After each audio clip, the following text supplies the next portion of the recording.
Right, you guys, welcome back to the channel. It's been a while since I've recorded any reaction videos. Today I did, and what a band I found. You will see it later, but just so hyped and happy. Actually, a lot of great bands.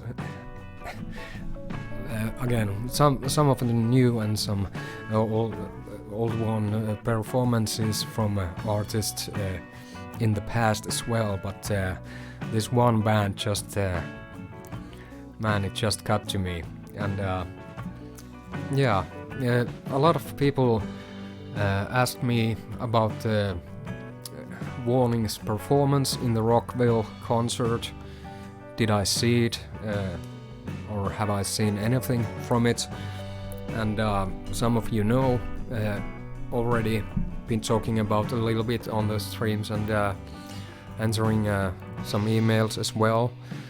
That yeah, I was there watching it live on the Twitch that night, and I think the Warning performed I think it was 2 a.m. in Finnish time, or the time they showed it, and yeah, actually the whole I watched the whole thing, and I really like the concept showing them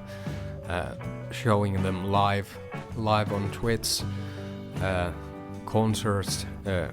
You can watch live concerts and all that on your home. That's the future, I think, and really like the concept, and found some new artists as well that I like. The Jelly guy just before the Warning was awesome, and chat was going quite wild on the while Jelly was performing, yeah, and yeah, awesome shows, Anthrax, just to name a few, and yeah, and the top of that you can chat with people while you're watching. It's really awesome, and unfortunately there were so many people watching that didn't really get to make a conversation with any of you, or only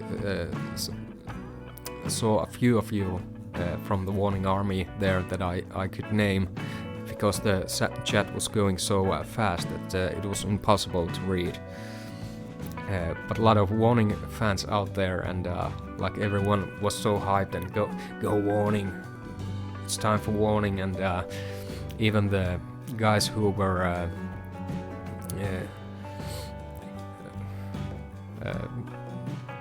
well, what's the word? They were hosting the show. They were so hyped about the Warning as well, and when the moment finally came, and I was actually one of them going nuts on the chat as well, and then the moment came, Warning on the stage, and the girls were so hyped, like a long time since last live act, and so hyped, especially Danny. She was just like a hummingbird going around, and yeah, and then they unfortunately when they started playing, it was a disaster sound-wise. They were playing on the third stage, and but the sounds were so awful. I don't know what exactly they didn't say, that they couldn't, like they have 3 stages, and they can't like do a good for everyone or something like that, which is bullshit. There was this another band somewhere on the show that their tuning was it sounded awful as well. It was the same stage the Warning played, and I couldn't watch their show at all. Their sound were really bad, and every instrument was out of tune. It was impossible to listen to. But the Warning came out, and they had the same problem with the sounds. And I thought to myself, like, what the fuck, and who is this guy behind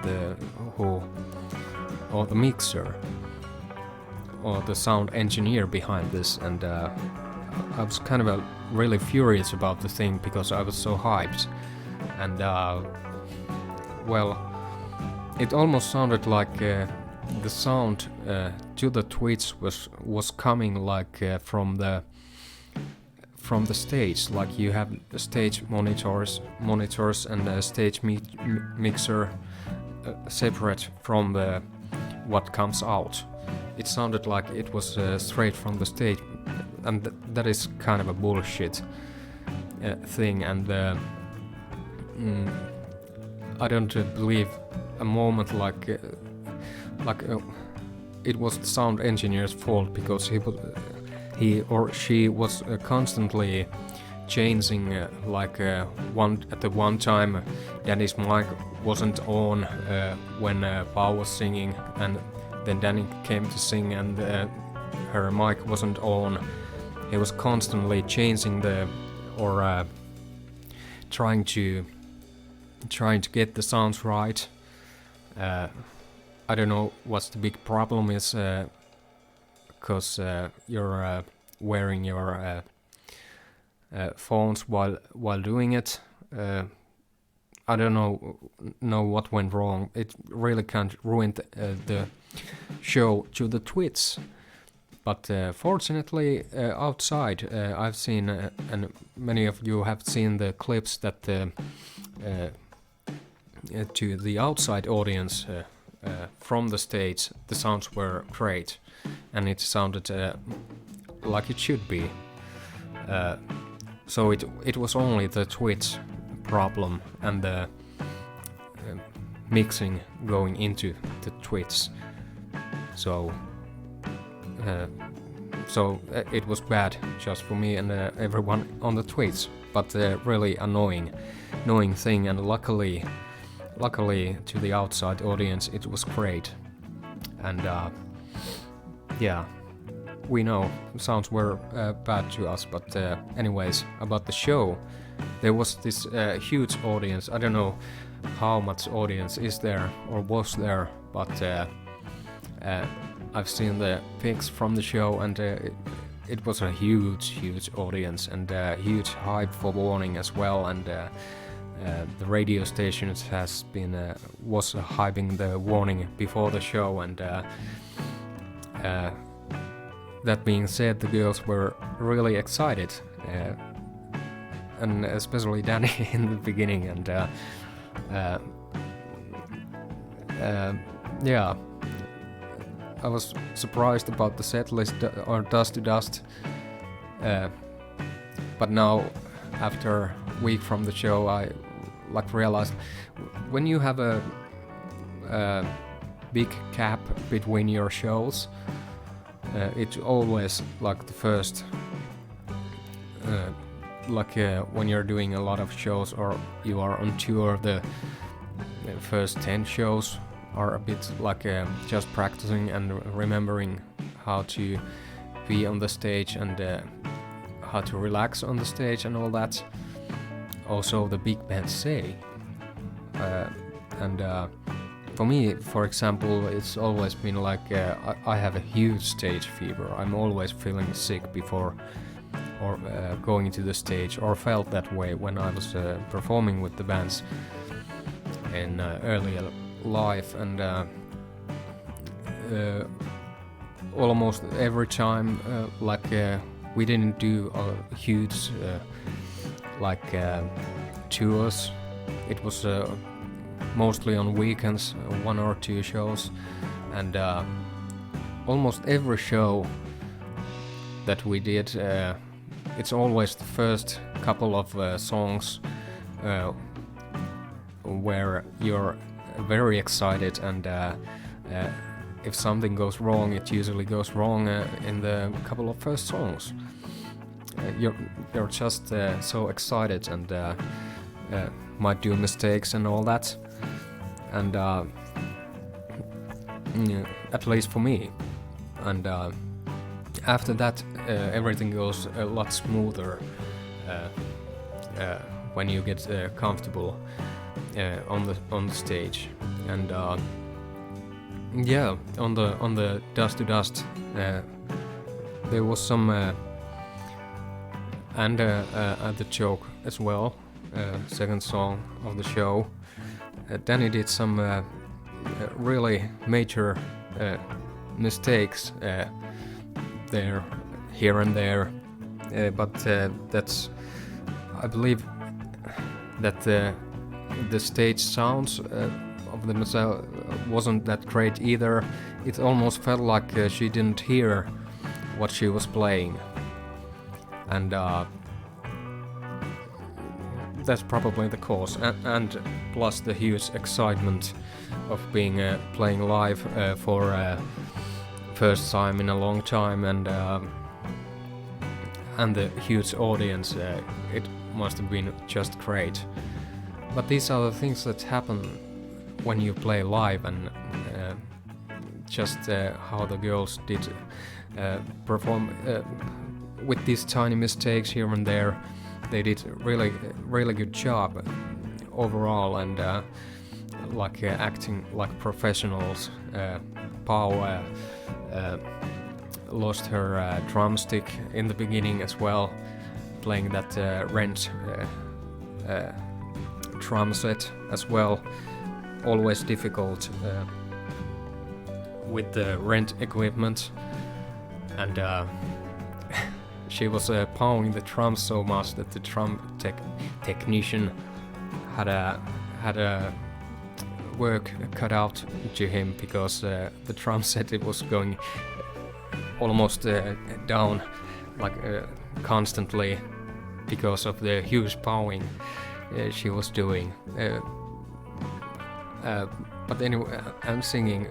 Pau had a little, I think, a little trouble with her voice. It was kind of not in a good shape, but that didn't bother at all. Great job. And Ale was the queen of the show. Just constant professional from start to beginning. I didn't notice any like mistakes being. She was like holding the whole thing together, like the bass player should. Bass players are always not always appreciated as much as they should be, because without the bass player and the teamwork they do with the drummer, no band can work without that. And I think she is like putting up with that role really well, really professional doing, and yeah, and the whole performing was really great, and especially to the end, it got better. Like I said, the first few songs, unfortunately it was only 6 songs, but if we had a full set, everything would have been even better. But like I said, first few songs are just to get comfortable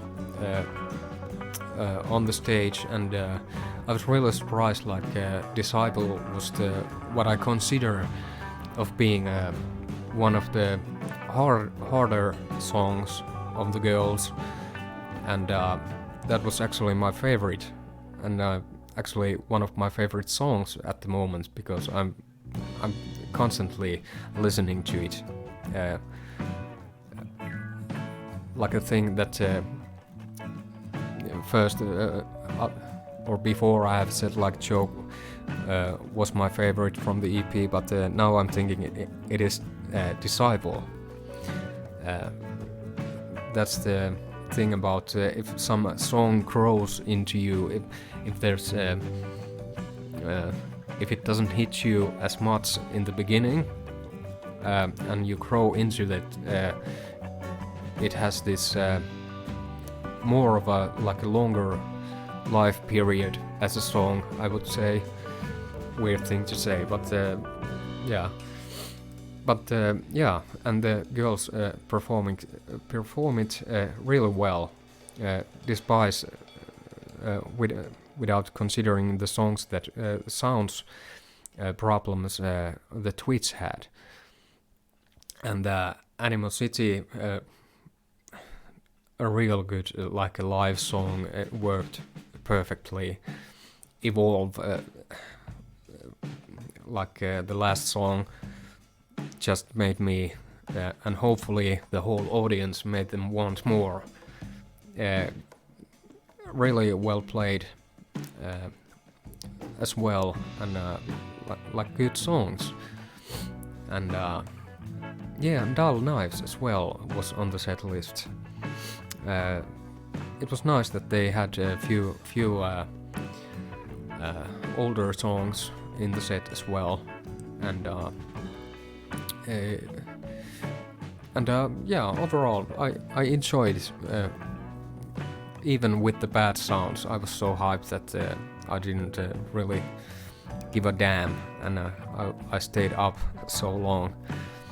I recorded the whole thing and the interview as well. Interview was great fun as well, and I was planning to release it, but because of the sounds, I didn't do that.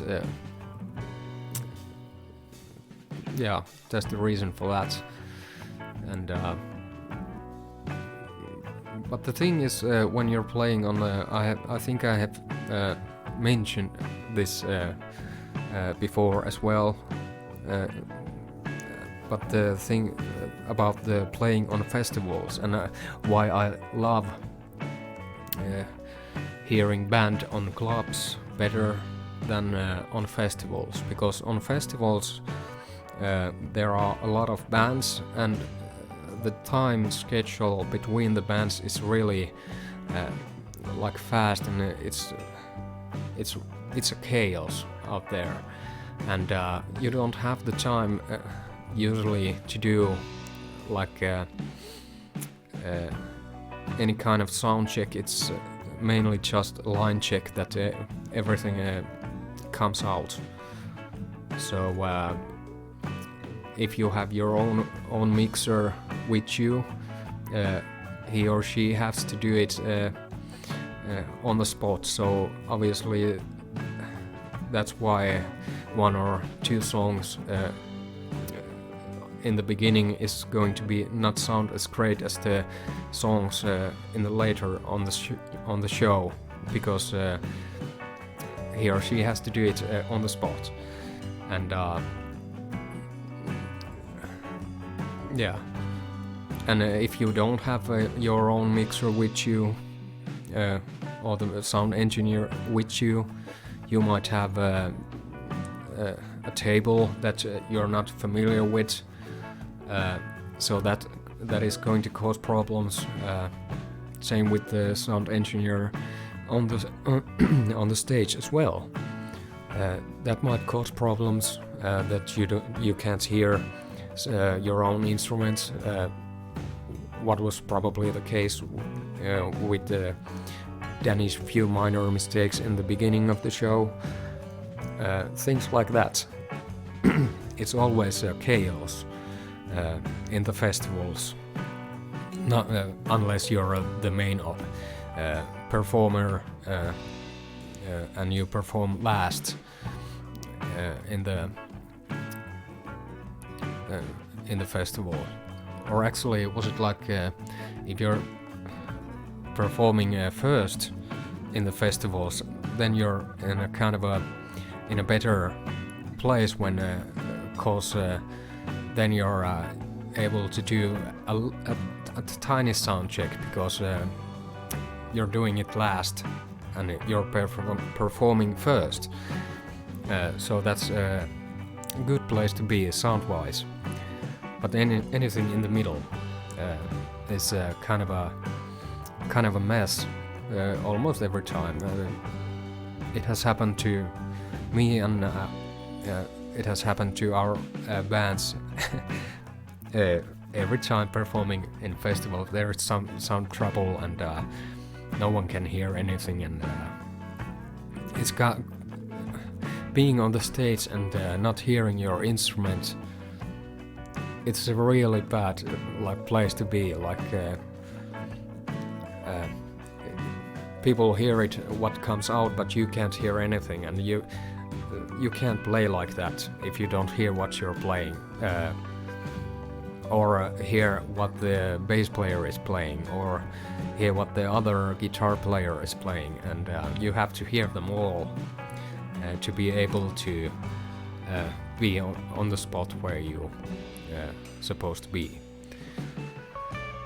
But yeah, looking forward for more Warning shows. I think was it in January in Hollywood or in California, somewhere in California. The next shows, 2 shows, probably sold out already, and hopefully some video footage is coming out from there, and who knows what we see on the. Well, it's not so far from now. This is the end of this month, and it's only December to go till January, so not so long. But of course, the girls are releasing constantly things. Actually, I'm on the TikTok now, so I'm following the girls there and been watching probably all of the videos on TikTok at this point.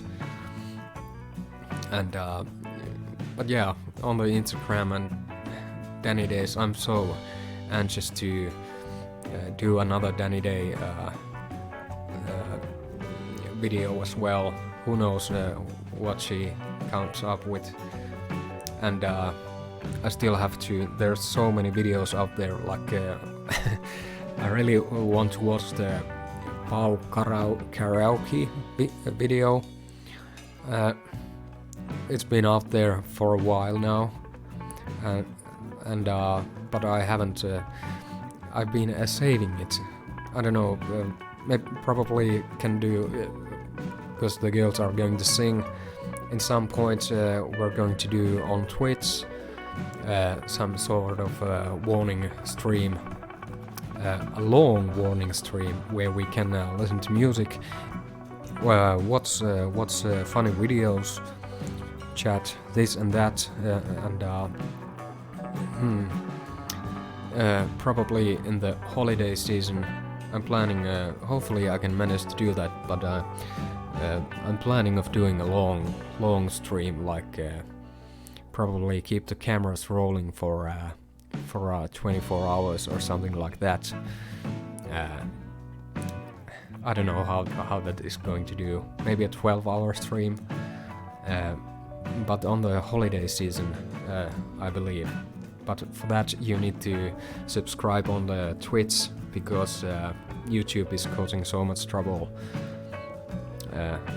If all the algorithms and you can't play music on YouTube, and probably in the near future not on Twitch anymore as well, but I haven't got any notifications from Twitch, so let's see how it goes, but let's try to do that on the holiday season, a long stream, and hopefully, I hope to see a lot of you there, and we can chat and do this and that. But actually, if we do a 12-hour stream, we can listen to more than just warning there. But as this is a warning video, and I really enjoy those warning videos and music as well, so let's see how it goes. Just something I'm planning. And if you have any like suggestions, like what to do on the stream, let me know, and I put it on a consideration. If I'm able to do that. Been talking so long, hours and hours now, that my tongue is going nuts. And yeah, what else? I don't know. This was a different kind of video, just a talk video about the show, and in Rockville, awesome concept, awesome gig. I would like to see something like this in the future as well, and yeah. But yeah, I think that is that, and hopefully this answers a long video, but hopefully this answers your questions about what did I think about the show in the Rockville from the warning. Yeah, I like it. It was awesome, and see you back here in the near future. I just recorded a lot of reaction videos, so they will pop out every now and then. So see you on the next one. See you later.